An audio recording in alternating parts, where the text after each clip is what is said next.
Wherever you are in the world, whether it's poverty, hunger, climate change, plastic pollution, it can be anything. It doesn't matter what it is, but when you want to start doing something, you got to start doing something. It can be anything. It doesn't matter how small. My name is Sydney Steenland, and I am the founder of the Sea Monkey Project.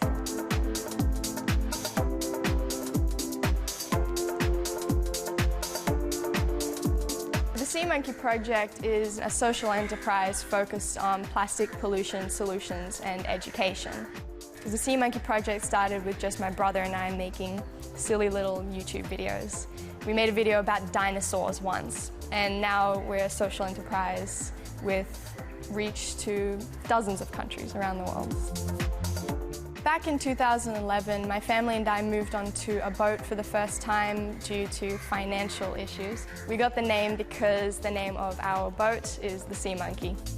And we got the name the Sea Monkey because my brother and I, very small at the time, were like little monkeys on the sea, climbing over everything. As we traveled, we saw some pretty amazing places and exquisite in nature, but we also saw some pretty horrible things like plastic everywhere. It doesn't matter where we went, what country we were in, what the financial status was of the area, there was always plastic around in every environment. As we traveled and we saw the plastic pollution problem, my family and I realized that we needed to do something about it, because this was our home and it is everyone's home. The Sea Monkey Project was originally created by my dad and I. I was 11 at the time, so he was the one with the big project idea, and I was the one who was like, oh, this is fun and I want to learn more. My brother, he's a video editor, he does YouTube videos, and my mother is a really cool cartoonist. She has done all the cool cartoons and drawings and some educational material that you see throughout the project, such as on the front of the boat. We went through a few different ideas, and we found out about a guy named Dave Hakens, who is a Dutch innovator and inventor. He invented precious plastics, and he basically made these blueprints for a small plastic recycling machine that is open source to anyone and anyone can build. So we took his brilliant idea and put it through many different trial and error to create our current machines that we build and distribute all around the world, which are our small, portable and sustainable 3-in-1 plastic recycling machines. So there are 3 separate parts of the machine on one table. The first component is the shredder machine. Basically, we take clean and sorted plastic, we sort them into colors and different types, since there are 7 different types of plastics, and we can put them all into the shredder machine, where it gets shredded up into tiny little flakes. And we can take these flakes and put them into either the extrusion machine or the injection machine. It goes into a tube and it melts up, and then it comes out the end like a little frozen yogurt sort of thing. And we can mold that into whatever we want, so like a bowl, a plate or a cup, or even a lampshade. The injection machine, it's the same principle. Put it into the hopper, melts in a tube, but instead of coming out the end as a noodle, we inject the molten plastic into a mold. This can be a custom mold from anything in your imagination. We have distributed up to 57 machines all over the world in 15 different countries.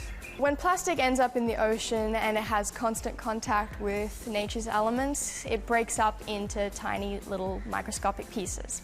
And these microscopic pieces are what gets into our food, our water, our air, soil, bloodstream, everything.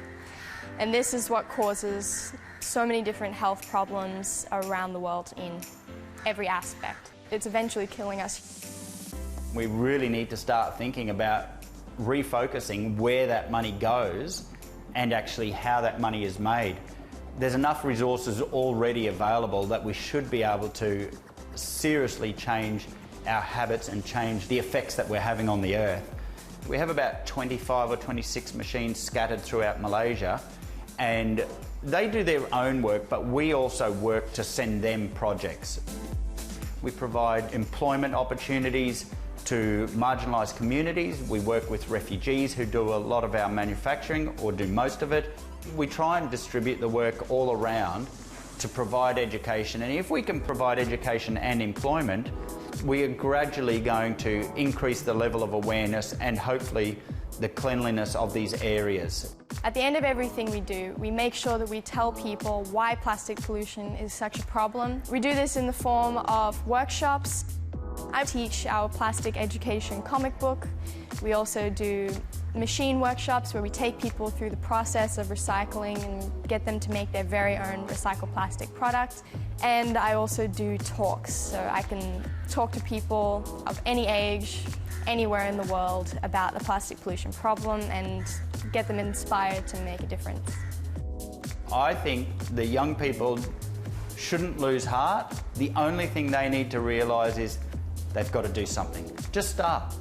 And start with something small and it'll gradually grow.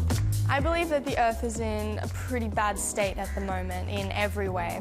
It doesn't seem like much is getting better, but when you look closely, there are changes being made, and if we can all band together to slow down the process, then we'll all work towards a solution.